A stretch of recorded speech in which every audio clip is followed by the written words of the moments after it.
לפני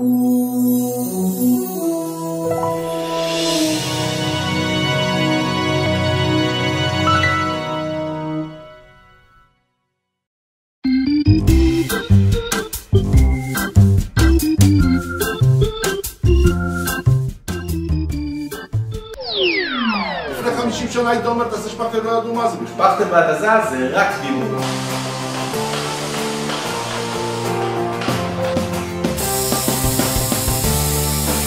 אני ממליץ לכל קבלן להשתמש בטכנולוגיה הזאת, חוסך זמן, חוסך עלויות, עבודה נעשית במהירות.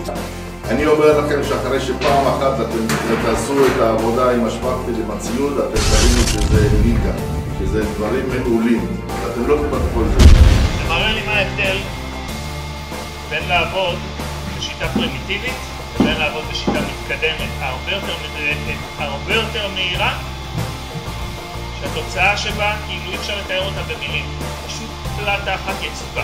דירה 100 מטר ביום עבודה אחת, אני לא האמנתי שזה קורה. אני בתור מפקח בניין לפעמים צריך לגשר על פערים בלוחות זמנים ואי נעימויות של קבלן מול לקוח. אני מציע לו לקחת את חברת גימורים.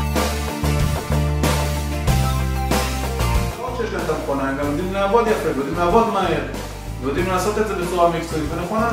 יעילות עצומה, שגימורים יודעים טוב את העבודה, עושים את זה ביעילות, בנחרצות ובצורה הכי טובה שיש.